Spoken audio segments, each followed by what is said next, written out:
Midwestern snowstorm that we're having? Anyone? No? No? Yeah, it's bad here. Yeah. Yeah. Okay. All right. I knew a few of you. How much are you getting? How much are you expecting? Yesterday they just said it was going to be like less than an inch, but I saw 4 inches, and looks like it really could happen. So I think cool. we have a legitimate snowstorm here. As long as you can still drive the Tesla. It's all-wheel drive, and it's got snow tires. So. Oh, okay. Okay then. Should be. All right. I'm sharing my screen. Does everybody see that? Yep. Yes. Okay, give me a minute to bring up my slide deck here. And hopefully that works. There we go. Let me pull you all over. And then it's happened again, like twice today. I moved my Teams and it just disappeared. I don't know why. Okay, now we're good. All right, it's 12:01, so I'm going to jump right in. Thank you, everybody, for joining CI Mastermind Live. This will be our final 2024 CI Mastermind Live. So, begin your end of year celebrations. That's my advice to you all. As always, we're recording the session. We like to use clips from the session in our own marketing, so we appreciate that. I love to see your face, and the folks that we bring in to talk with all of you love to see your face because it makes the conversation more rich and enjoyable. We're going to start here with a little introduction from me, and then I'm going to hand it off to Scott Herbst. Scott did a session in January, or was it last year that you did the last session? You know what? I don't know. Okay. But Scott, you're a great presenter. I always learn something from you. So you guys picked a really good session to join. As many of you on here know, since you're regulars, this is a monthly discussion with professionals. We keep it around 5 to 20 people. There's brief learning. So let's keep the I would call it the skill development component short and the interaction larger. So Scott will give you a little bit of info on the topic, and then we'll jump into discussion.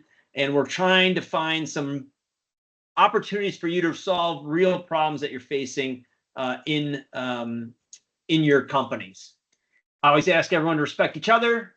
Don't share information that shouldn't be made public, and help each other. Join in. And sometimes I forget. Use the chat to ask questions, and it'd be great if you all would just put in the chat, your company and where you're at, where your company is located, so that everybody knows each other on the call. I know several of you have probably met each other before, but it's always a good reminder, and there are a few new people on the call. Lunch and Learn. I've talked about Lunch and Learn many times on this as well. We are wrapping up Lunch and Learn, the first wave, tomorrow. I'm super excited just because of some of the things that you see up here in terms of quotes from people who have taken Lunch and Learn, and maybe even better, since I am a business owner, both of the companies that participated in this wave of Lunch and Learn have asked to participate in our mid-January wave of Lunch and Learn. So that is a great validation of the value that we're providing. If you're new, Lunch and Learn is an opportunity for us to teach the continuous improvement skills over lunch in a time period where people usually have a little bit of free time. They can jump on Teams. We go through a topic like, say, 5 whys, and we've created exercises that we do. Sometimes we do them in the Lunch and Learn. Sometimes we do them outside of the Lunch and Learn, and then people come in and they talk through it. In the spirit of CI Mastermind, we spend most of the time talking about application of the method, and helping deepen the understanding of how to properly apply these tools. Many of these tools are straightforward enough, but they get really difficult in the application. So we spend that, most of our time on Lunch and Learn on the hands-on practice. The price is $350 per person. We cap the group at 12 people. We do about 4 sessions a month, sometimes 5, depending on the number of weeks in the month. We've got 3 people that are signed up for mid-January. I really need another 3 to get this rolling. So I would ask all of you to look into your networks, look into your own companies. If you know of somebody that would benefit from a program like this, please send them my way, as I'd really like to be able to launch mid-January. And I do need probably another 3 people at least to get that going. Okay. Just another note here and I know some of you are in the area, but in the Fox Valley area here, the western suburbs of Chicago, I'm going to be doing a talk on establishing continuous improvement. I actually did this talk. I did this talk last week, and so it's a follow-up. It's an additional opportunity to talk about it.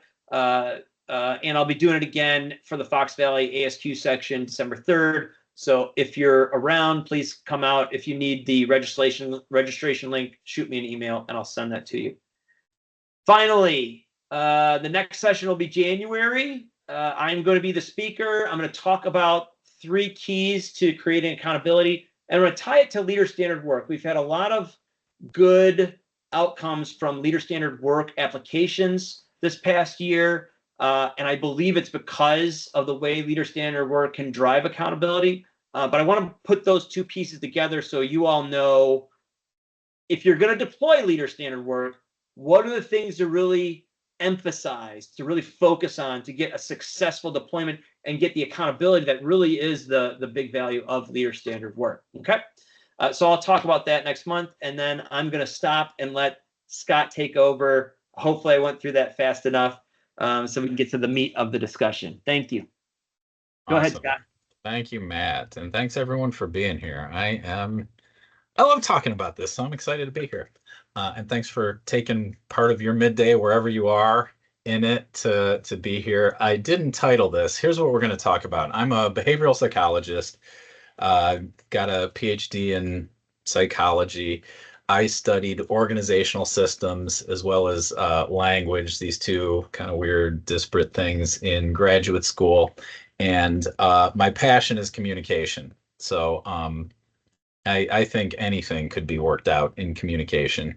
And that's really what we're here to talk about today. What I'm going to cover is I'm going to cover a little bit like the very basics of what motivates people from my way of understanding the world. And then we're going to get into how that connects to what people really care about and start looking at resistance as a function of what people care about. So in the registration form, there was a prompt to say, hey, where's a place where you are getting resistance? Like, you have a great idea and people are resisting it. You say, like, hey, here's my idea. It's obvious it's a great idea. If we did this, it would save so much time, generate so much more money, et cetera, et cetera. And then people are like, no, no, no, no, no, no. So if you didn't think of that, have an area like that in mind. And then once I go through a little bit of content, we'll get into actually discussing how this relates to your area. Before we move on, was there anything unclear about the prompt? Any questions? Like, the prompt meaning, think of an area where you get resistance. Or it was pretty clear? Jason says pretty clear. Yeah, seemed pretty clear. Okay, cool. All right, thank you. Thanks, Jason. Thanks, Robert. We're going to move on then. So from a behavior analysis perspective, there are 2 areas we really focus on. There's more to why people do what they do than this, but 2 big areas we focus on because we control them are 2 areas. First, there are things in the world that as people, actually as any animal, when those things get close, we will experience what you would call like a threat or danger, and we will work to get away from those things. So, wild animals, fire, painful things that cause pain, etc. And that's the first motivator is like either get away from or prevent bad things from happening, is a really simple way of saying it. On the other side, there are things in the world that when we move towards them, we would experience what we call safety or pleasure. And so you could imagine life as just, here's what we're doing.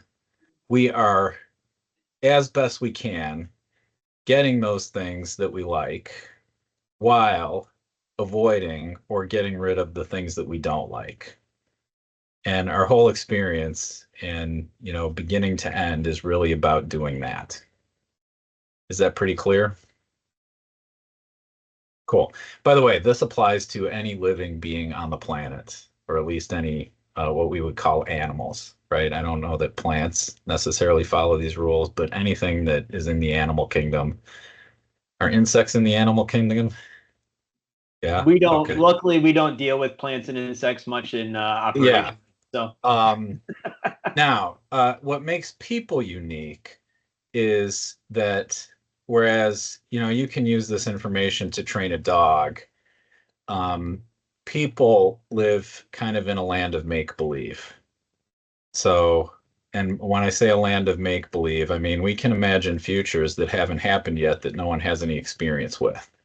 Like, oh, let's go to Mars. Well, we have no idea what it's like on Mars, and we've never been to Mars. But we can start organizing our behavior to get people to Mars thinking, wow, Mars will be pretty great. We can also organize our behavior around preventing things that we have no history with. For example, I have this, if I'm honest, I'm a little embarrassed to say this, I live life like I could starve to death. And it shows up on my behavior because when I was single, I had a Costco membership. I still do, but it's like a little absurd for a single guy to have a Costco membership. You get that? But I could imagine a future, even though I have no experience with real hunger. I could imagine a future where, like, oh my God, there's no food and I can't get food and I could starve to death. And then I go out and do things like I got to go to Costco to make sure that I have 18 packs of ramen instead of the 3 that I probably really need in my pantry. Okay. And now what I want to say is be thinking about this in terms of resistance, because probably if you're getting resistance, what that means is that someone is over here on the threat side, that there's a threat to something. So you have an idea that's great. It's going to like generate this much more money, save this much more time, etc. But what they see, real or not, is that this could be a threat. Tracking with me so far? Cool. Now, the trouble with people, being that we all kind of live in a land of make-believe, where we imagine and respond to things that don't actually exist in the world. What's really powerful is if you're getting resistance, is to actually find out what that is that someone's really afraid of. And at the same time, find out what would also be really interesting or compelling for them to move towards. And if you can get both of those things, generally you can start problem solving and having a discussion about, okay, great. How do we reduce the threat to you while also increasing what you really want? So here are some common interests, concerns, and intentions that people often have. So these are things that either could get threatened or people might want to work to produce more of. And I'm going to say these are broad areas in that they can look a lot of different ways for a lot of different people. So the specific shape, texture, characteristics of it might look different for people, but you can kind of be thinking, oh, this is what motivates people. So one is connecting with others. And that could be like, oh, all my friends work in this department. And if we implement this process, I might lose connection with my friend, or maybe like it's not going to make half of my team irrelevant and I'm not going to have the people around me anymore. That could be connection with others. Contributing, making a difference. You know, we've all talked about, you know, it feels better when our work feels meaningful. Yes? Am I the only one? Okay. Also, we love to contribute, make a difference. On the other side of this, I want you to start thinking of, oh, what could it be a threat to? So as you're starting to look at, what your person is resisting, you could be thinking, what are the threats? You could also be thinking about, okay, how can my idea contribute to or provide these different interests, concerns, or intentions? Another one is being active. Again, these can show up different ways for different people. So being active doesn't necessarily mean getting on the bike and going for a ride or going for a run or going for a walk. Being active could actually be participating in different aspects of the business. So there's a lot of ways to be active. Peace of mind is another one. We will just work to get peace of mind, or we will resist things that could threaten our peace of mind. Growth and development. So if someone sees that a initiative is going to cut off their pathway to advancement or their pathway to learning, their pathway to choice in the organization, that could be a source of threat. And the last is well-being, which probably in an organizational setting mostly refers to like the threat of job loss. Like, is this going to make me irrelevant? And I just want to pause here. I've been talking a lot. I want to hear what you guys are seeing or give you an opportunity to ask any questions, make any observations or comments.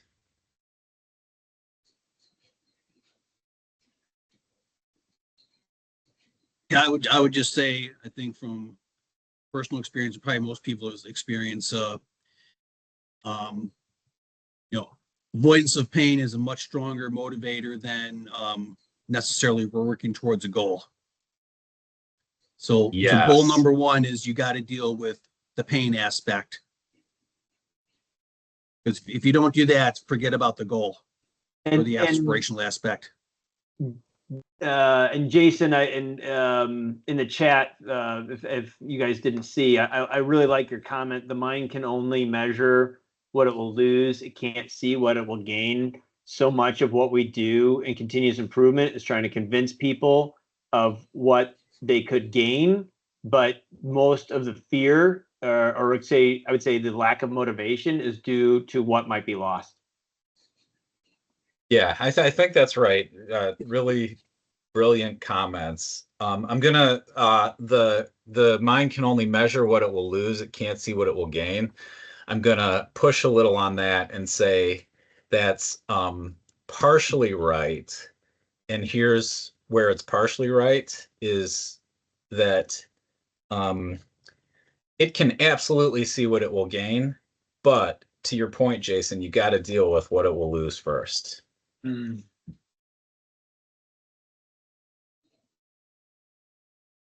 Hey Scott, so because Jason had a good comment here too. So as long as we've got him engaged, can I make Yeah. Okay, and just I think you mentioned it, but the prompt in our registration this time was, what sorts of reasons are you getting for resistance? And Jason, you had said allocating dedicated resources to bed and stretcher management in our hospital, 800 beds, always seems to be a financial reason for not committing to the concept. And do you want to add anything to that, Jason? Sure. So in healthcare, so in my organization, the process improvement team, we're pretty much focused on clinical outcomes, patient safety, quality, things like that, because we got good, strong leadership in there, and we have backing. And it seems like once we get out of that and more to the operational side of things, it's kind of like the Wild West, and there's no accountability or real structure to enforce those things. So in my mind, in healthcare, since we're dealing with tight margins and whatnot, it comes down to, I think it would come down to how do you paint the best picture possible, to spell it out the closest that you can in terms of finances, and weigh that off with how it can help patients or take a load off the nursing staff. They should be caring about patients, not worrying about where beds and stretchers are. Yeah, I just lost my train of thought. So the resistance you get is that will cost too much. But basically, yes. Yeah. Okay, got it. And then it will cost too much to do what? Basically have a dedicated team or dedicated resources to manage the movement of the beds and stretchers throughout the hospital, make sure they get cleaned, make sure they get moved, make sure repairs are taken care of, making sure they get back to their home location if there is a home location. It's kind of like the flow of WIP throughout a factory. Mm-hmm. And it's kind of like an asset that you kind of need all over the hospital, but it doesn't always get taken care of. There aren't necessarily easy processes for nursing to initiate the process or to follow up on it if things don't happen. And it should be easy for them. It should be like a one-step process, either on like a mobile app or something like that. Hey, this bed is here at this particular location. It needs cleaned, it needs moved, whatever. Boom. This team gets notified. They handle it from there. It's a support function, kind of like a material control function on an assembly line. So you don't have your assembly workers going to look for inventory. It's the same thing with nurses. Nurses or the unit leaders should not have to go hunting for beds or stretchers. They should be available, within certain reasons and limitations. And so you want to develop a system that says, here's where this bed is open, it's available, it's ready to go. This one needs attention, etc. Correct. Yeah, got it. Okay, and then the resistance is, well, we don't have the money for that. Well, it will cost X amount. Yeah. Okay, got it. Thank you. I'm interested to look at this. Are you willing to keep talking? Sure. Cool. Before we go on to the next slide, though, are there just any questions about this or any other comments?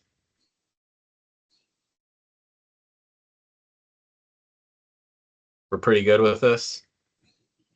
Okay, good. So here's an algorithm, and why I'm really interested in talking to you more, Jason, is because this is an algorithm, and what I want to say is adapt it and be flexible, because if you try to apply this just as it is here, you're going to sound like a robot. It's going to be really weird. People are going to look at you like you're crazy, and then they're going to talk about you behind your back. Yeah. So Welcome to the PI club. Yeah. That's So you're pretty much used to it, but- all right? I've been doing this for 25 years as part of the job. But here's the other thing. It's also going to make no difference. So you've got to be flexible with it. This is like an algorithm that is kind of like, you know, I don't know. It's like if you tried to plan a conversation within 2 steps, you're going to be off your plan because the person didn't say what you were thinking they would say back. So there's 3 aspects to it. The first is to listen for the threat. And the question there is, like Jason, the question you could ask maybe is, okay, and if we did allocate this money to this system, what do you think could happen? Or what do you think could go wrong? And this is an iterative question because the next question is, and then what do you think would happen? And then what do you think would go wrong? So Jason, I'm curious if you asked, you know, whoever's pulling the strings or holding the purse strings there, like, okay, if we developed this, and are you talking about developing an app or some software for this? Yes, thanks for doing all the outside stuff. That piece I don't think would be that Okay. difficult because there's you know, we have IT resources that could probably handle that. It's the top leadership to commit to creating putting the resource into creating a team Oh, okay, got it. to handle this work. Okay, great. So, yeah, so then the question is, if we put together this team and gave the resources to handle this problem, what do you think could go wrong?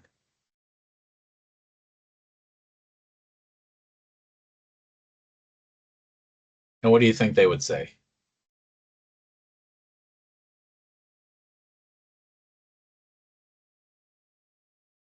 And you don't have to think too hard, just, you know. Probably would it truly address the problem?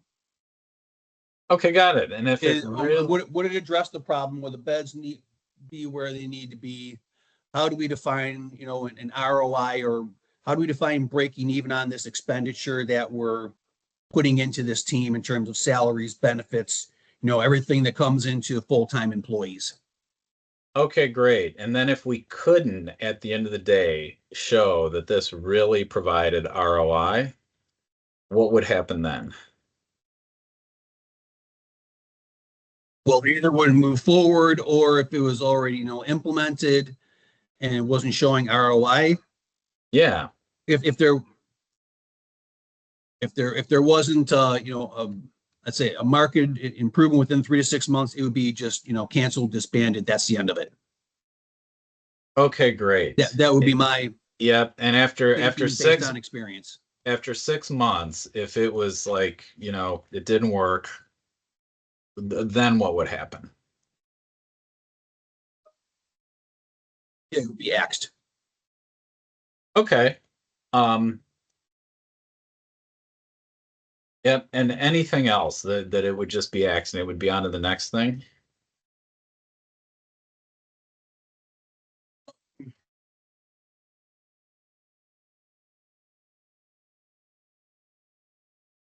Most likely would be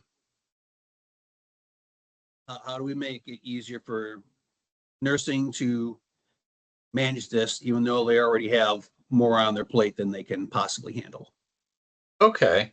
Okay, great. So you're worried that it's gonna give people more to do than more to do on top of what they already have to do. So that's my thinking as a PI person, not necessarily as the leader making the decisions. Yeah, great. I want to pause here and just point to what we're doing here is we're just asking questions. And you guys, how many of you guys are continuous improvement people? Yeah. Okay. So, or have some experience. So you've got some experience with like the 5 whys. right? It's kind of like doing that same process. But the point here is to actually have people look at what it is they're really afraid of. Because a lot of times we just get the sense that there's something scary and are like, no, no, no, no, no. When you start to confront, oh, what am I really truly afraid of? Sometimes it's actually a solvable problem. Or if it is a legitimate problem that, well, like we don't know how to solve it, it might be worth the risk. You tracking with me? And the person who's resisting might actually say, you know what? Actually, I think we can bear this burden, or we can take this step and maybe wade in. But the point is just to get, okay, what's the threat? Not try to solve the threat, not try to talk them out of the threat, just actually get clear, oh, that's the threat, and then let it be there. So awesome. Now, Yeah. So you're saying just basically acknowledge the threat. It's there. Let it be as a first step. yes. Yes. Yeah. And I'm gonna really quickly just say, you know how we live in a world of make-believe, and we could spend, a week in class just looking at where we make things up. But Yeah. but here's the thing: is like people had the threat is legitimate. You're like, you could do this new thing, put the team together in the 3 to 6 months. You know what? It actually didn't work, and we did put resources, and we put more resources than we got out. And here's the truth is that if you did that, it wouldn't be the end of the world. Well, and if I could just add, Scott, like that's why, we'll often try and make it smaller. We'll try and create a test or something like that that reduces the pain of a potential failure and gives us harder numbers on what success might look like, because there's a lot of assumptions. And I also kind of, when I listen to you talk, Scott, you're trying to separate assumptions from facts as you ask those questions. And there's a lot of assumptions on what the pain will be. But we don't actually know, right? We don't really know until we actually try. Yes. Yes. Yeah. The whole psychological aspect, Scott, that you're getting into. I've been through like courses and things like that. That's a whole rabbit hole of what people think and stories attached to it, and it's mind blowing. And yes. Mostly Now, it happens without you even thinking about it. It's subconscious. oh yeah, it's just like automatically there. Now what you're doing, that's really great. What you're doing here is actually having people look at their subconscious by confronting that. And what you'll find is that when people look at their subconscious, they will see, oh, it's all made up. It's all made up. Like, oh, okay, yeah, actually, I was imagining that, 6 months from now, if this doesn't work, that like that would be the end of the world. But when I actually look at it, it will be a disappointment if it doesn't work. And it might be worth trying. Now, the other side is then you got to make it worth trying, because putting a team together 6 months of your life, that's effortful. There is a burden there. Even if it's not the burden they were imagining, there's a burden there. So then the next question is, okay, so I get the fear that, we could put a whole team together. It will actually add work to these nurses who are already stretched. And 6 months from now, it might not work. Completely valid. Now, if this were really handled, that someone could walk in and we could find a bed like that, what would that provide?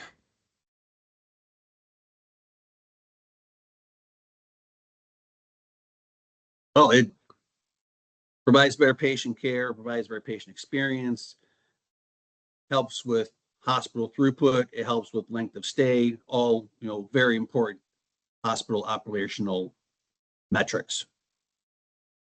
Awesome. So decrease all of that. And then if we're going to cut this a little bit short, the next question to ask is all of that, what would that provide? And what would that be like? And the point of these next series of questions, honestly, this is just sales if you've taken any sales training, but is to start having people imagining not just the metrics, but also what would the experience or the accomplishment be if they fulfilled on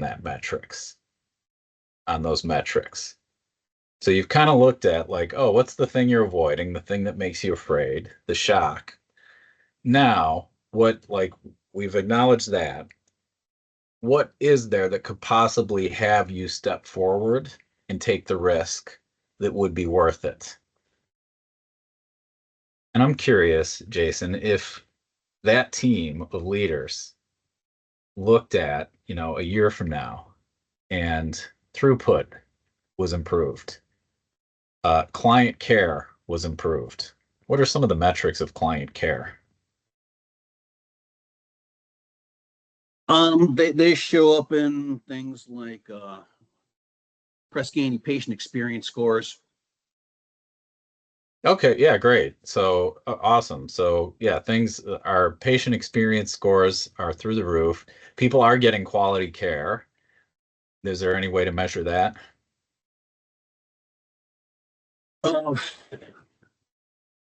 There probably is in ways that I'm not just familiar with, because I've only been in healthcare a few years, and it's okay, great. It's a whole different universe than manufacturing where I came from. Yeah. And then, so if this problem were completely solved and we were where we wanted to be on it, what would that make available?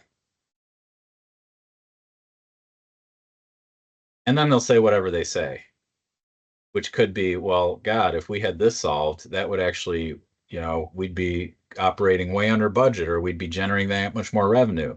And then we could take on that project, and that project would make available X, Y, and Z. But the point is to actually start having them move towards and those things on the right, and find out what they are, and then say, great, now, how do we deliver on that? And this is where you start talking. So towards that third bullet point, that's where you're like, okay, great. So you're afraid of losing resources, losing time and money, having nothing to show for it. I get you're also like, the fear is also there, like, then what is the board going to think? And how is the board going to come down on you, or whatever, right? And you really want to improve patient care, etc. Now, can I share my perspective? And that's where you speak to their commitment. So, towards improving client outcomes, what I see is that if we did this, people would come in and immediately have a bed. And I know that's one place people really complain about coming to an emergency room or getting medical care, is that they go in and then they have to wait for 3 hours before they even see a doctor. Or, 3 hours if they're lucky. Sitting in a waiting room wondering, like, when am I going to see anyone, right? So Scott, can we, so first, Jason, is this helping? It is. And I mean, the way to minimize, the risk of something like that is Matt, I think as you alluded to, is you do a pilot with like maybe one resource with certain units or a certain scope, and you do it for 30, 60, 90 days, something like that. And you learn your lessons and you work through the bugs. And then you learn how you could properly, expand or scale it from there, rather than going, big bang all at once. Well, and it puts some facts to the questions or the responses that you might get that Scott's providing, right? When when you ask somebody those questions, they're going to be guessing at some of those answers, or they're going to be very, I guess, more based on their emotion and assumption. And VJ, I see your hand up. Did you want to add something there? Yes, can you You're hear on me? mute. Can you hear me? Yep. Yes. Yes. Like Jason, I have extensive experience in manufacturing, and I don't have anything in healthcare. However, I was fortunate to facilitate some strategy development, like Hoshin planning and so forth. And Jason, perhaps, healthcare, banking, manufacturing, whichever, they should have a company should technically have a strategy. And the metrics, some of the metrics that were called out, like patient response time or experience, if they are called out in those strategies, that would be a great way to push your perspective. Like Scott called out here, the third one. Can I share my perspective? You could try to attach the value and the benefits to the strategy, if assuming that there is a link. I'll leave it there. Sure. Thank you for that. Thanks, VJ. And so I was going to say, can we, because, and I'm going to ask permission to go over time a little bit, but Emily has quite a extensive one. I wanted to give her a chance.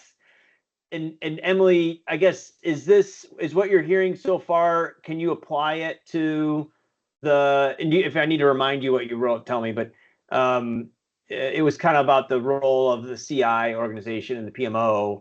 Yeah. So is this helping? Is this helping you connect some dots? Yeah. So can you give Scott a little bit of what your question was? Context. He can help you in the same way that he's helping with Jason. Yeah. So in my organization, we have a continuous improvement team. In this case, it's just me, but we also have a PMO office.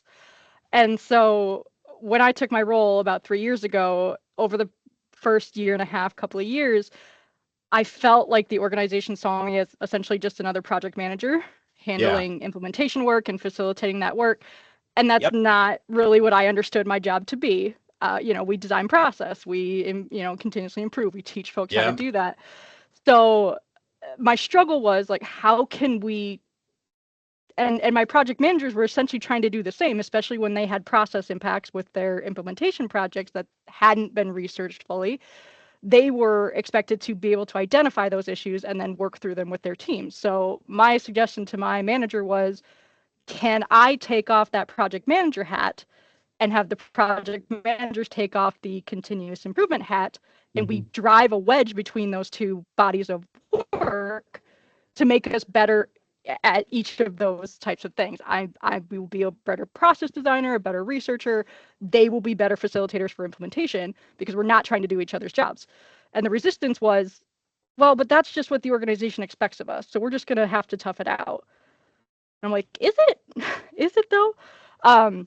So basically what I've got out of this conversation so far, Scott, is I don't think I articulated well what I was resisting out of that, or what my pain points were. So I think this has at least gotten me to the point of like, how can I express myself to show them like, I feel this pain point. I'd love to get to this safety point or this feel better point. How can we work together to do that? So I think that was a lot of the reason why I felt as much of resistance as it is, because I couldn't articulate that well. But I think this has helped me just think about that in that perspective as well. So I love, Emily, what you're saying here. That's really brilliant. Here's what's brilliant about that is that these are questions you could ask yourself. Mm-hmm. That if you're actually like butting heads with someone, you could look at, why am I so attached to this? Mm-hmm. And if I don't get my way, what could go wrong? Mm-hmm. And if this were resolved, what would it provide me? And what would it provide? And then from there, you might see, okay, wow, there's actually like 3 different ways I could go about getting that versus this thing I've been kind of attached to.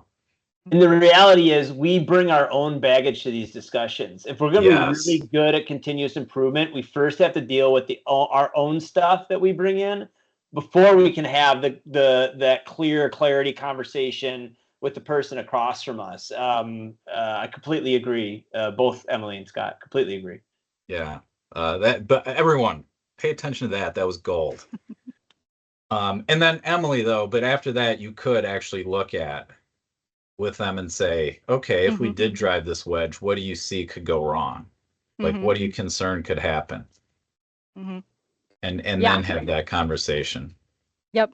And I've gotten to the point where my manager is now supporting an experiment to drive that wedge a little bit more here coming up in some of our projects. So the needle has moved. We obviously need to take it slow and to you guys' point earlier, you know, start small, do it for 1 or 2 and see how it works to see if we need to retract and try a different approach. But I think I just badgered her enough where I got her to see the perspective to that point. But like I said, I think it was originally that I just couldn't articulate it well. So we're moving the needle, but I do think if for some reason this first experiment, you know, doesn't go right, I don't know that I'm going to want to drop it because I do feel passionately that it's important. So these conversations, you know, this kind of framework, this algorithm will help if we get to that point and it's not functioning like we want it to. So Jason, you wanted to jump in? Yeah, I put a couple of comments in the chat, so I don't know if it's helpful or not. You know, from a PMO perspective. So our PMO group has project managers and process improvement people. So I'm on the process improvement side of things. So in the communication that we do out and requests coming in and in classes and whatnot, you know, we make a distinction between project management and process improvement. So project management, you already know the solution. Now you just want help implementing it in a very structured and controlled process. Process improvement, you don't know what the solution is. You might not even know what the problem is. So you need help digging into that, understanding the current state, doing analysis, root cause, whatever. And then based off of that data, that information, okay, well, here's a proposed solution or potential proposed solutions. Stakeholders, is this what you want to do? And then if you want to do it, okay, then you implement that and then put in some form of control once you to sustain an improvement. So they're similar, but they are distinctly different. And it's making sure you just hammer those points home. What it is that you're seeking. And that's how we want it to work, Jason. The problem that we're seeing though is that people will come to the PMO saying, here's the solution, and then the solution is not viable for whatever reason, because they haven't done enough research to prove the viability of that. They haven't tested it, they haven't fully vetted that. And so they need to figure that out first, but they're really not great about doing that by themselves. So just what we're observing. My 2 cents on that. My assumption in consulting, I always love when the phone rings, but I always assume that what is being brought to me as the problem is probably a symptom of something else. And so I have to ask more questions before I say I can do any kind of help, because the root issue may be somewhere else. And so, nothing to me is really project management, because I'm always validating whether or not we even know what the right problem is. Emily, was this helpful? Yes, it's been awesome. So we're 5 minutes over. Does anyone else want to add, ask, or make any other statements with Scott on the call here before we close out? I do. I have a request. I put a link in the chat to a Google form. It's really easy if you'd like to be on my mailing list, where I share occasional it's how I market, but it's also it's always valuable tools for communication. It's one of the few newsletters that I read every time I get it. Thanks. That means a lot to me, man. Excellent. Okay. Thank you so much, Scott. Thank you for everyone that has been a part of this all year. We will continue next year. We're excited to, we'll probably get a little note out about what some of the topics we are going to cover, and have a great end of the year, and look forward to seeing you all in 2025.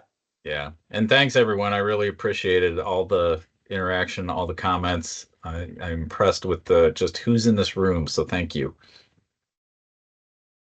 Thank you very much, Scott. I appreciate it. Take care. Bye bye. Everyone have a Thank great you. holiday. Bye, guys.